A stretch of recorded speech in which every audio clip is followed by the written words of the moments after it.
Hi, this is Rob Wolf, Director of Communications at the Center for Court Innovation. Welcome to another New Thinking podcast. Today I'm with Ann Fulmer, who is a Vice President at Interthinks, and she's also the co-founder of the Georgia Real Estate Fraud Prevention and Awareness Coalition.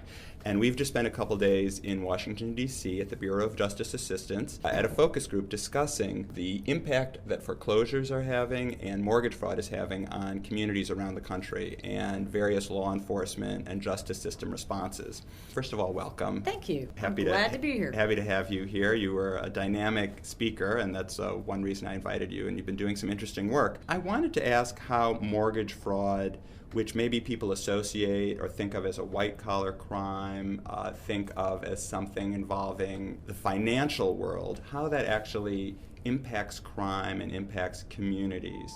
Well, mortgage fraud is literally bank robbery without a gun, but it brings other crimes and other really negative effects into a community. When you have people who are acquiring properties and mortgages with the intent of taking money and not occupying a home, or renting it out to people who are criminals, because a lot of times we see that that's a way to launder cash. There's a whole cascade of events that happen. When you have inflated values, the tax assessments go up.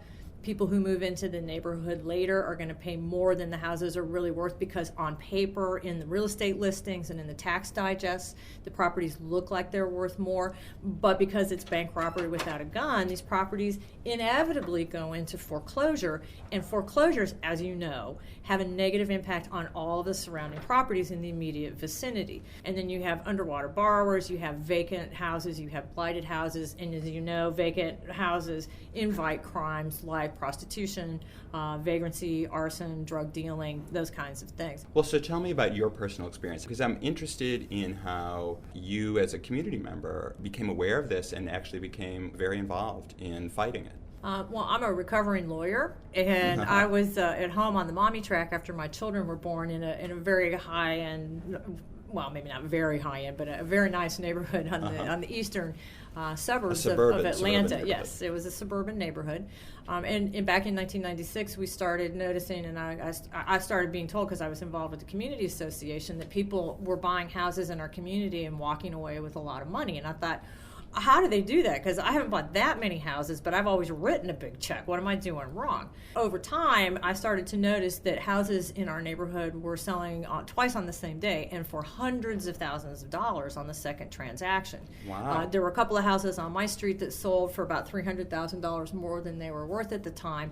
And one of the things one of the houses was never occupied. So that's what the FBI would call a clue. When you have somebody who's paying too much money for a house and then they don't bother to move in, you might have a problem with mortgage fraud. The other house, which was directly across the street from that one, and that's one of the reasons fraud is such a problem, is because they tend to cluster. And the other clue that I had was that this house that was right across the street from the one that never was occupied, even though UPS was delivering packages, which turns out that they were delivering drugs to these houses and picking them up at night. The other house across the street was occupied, but the people moved in the middle of the night with the teeniest little, and this is like a 6,000 square foot house, so that the teeniest little U-Haul you'd ever seen, and everything they owned that they carried into this house was in 30-gallon trash bags. Well, the next thing you know, there's kids from the school who are living in this now $600,000, $600,000 house 12, 15 years ago, who are going to our elementary school, and all of a sudden the school is asking me, what do you know about your neighbors? Because here's these kids, they live in this $600,000 house. Grandma, who is now a convicted felon, by the way, is driving a Jaguar, a brand new Jaguar, and these kids are on free lunch. What's up with that?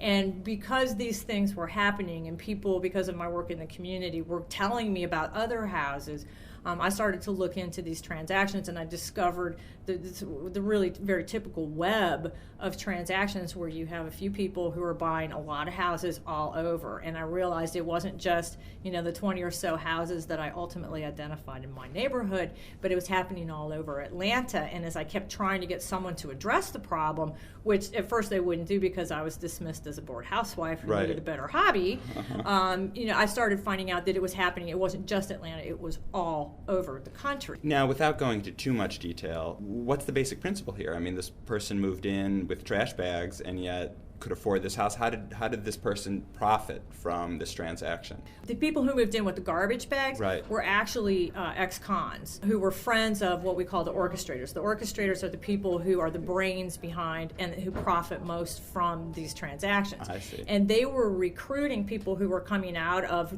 the Georgia prisons to act as what we call straw buyers, to actually fill out the paperwork. So they were profiting because they were getting paid $5,000 to $10,000 per transaction that they lent their name to and showed up at the closing to sign the paper. And this particular group used a lot of identity theft too, so that these guys were standing in for people in Michigan and Florida who had no idea that they were buying overpriced property in Georgia. The orchestrators are profiting because, let's say you have, I'm not good with numbers, so I'll just use low, simple numbers. Let's say you have a house that's worth $100,000. If you can flip it for $200,000 by getting a bad appraisal, a bad appraiser to say that it's worth $200,000, then there's a $100,000 profit there. Right. One of our cases, the closing attorney was getting $4,000 per transaction under the table when the normal fee is about $500, and these people were walking away with anywhere between $30,000 and $60,000 per transaction. So they don't pay off the mortgage. These people live there temporarily until the bank foreclosed or something. It's presumably. like I said at the beginning, it's bank robbery without a gun, and there's no intention to pay for the property. What's interesting to me is how can the community play a role in assisting law enforcement, prosecutors, people who are attempting to address this problem. You as a citizen, you went ahead and you started the GrefPAC? Right, the Georgia Real Estate Fraud Prevention and Awareness Coalition. Maybe not everyone can do that, but maybe you can tell me what GrefPAC encourages people to do. Right, and with the banking crisis, one of the things that's happening now is that people who are in danger of being foreclosed are falling victim to a whole new world of scams that are designed to take advantage of desperate borrowers like that.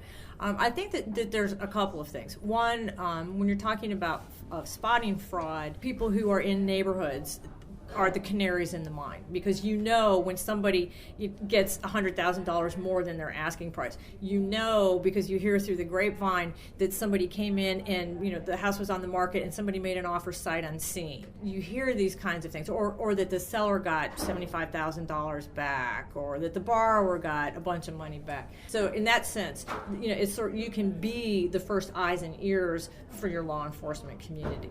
One of the things community associations can do is cultivate relationships with law enforcement agencies, because these crimes do bring in street-level crimes. A lot of these houses get turned into meth labs.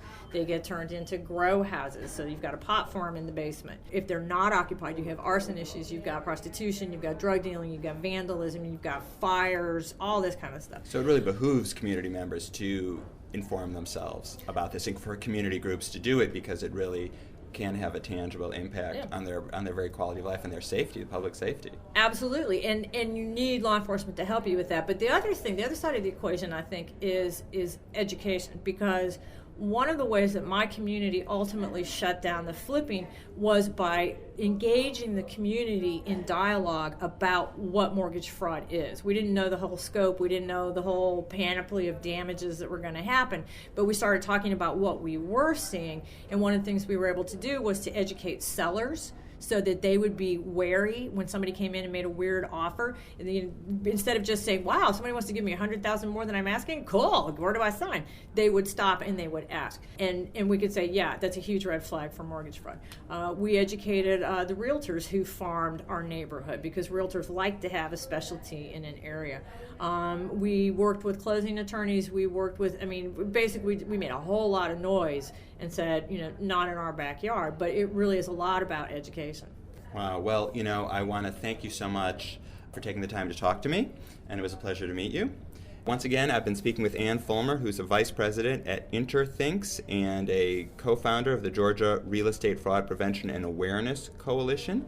And I don't know if you have a website or something that you might want to refer people to. InterThinks is at interthinks.com, and GrefPAC is at grefpac.org. Wonderful. This is Rob Wolf, and thanks so much for listening.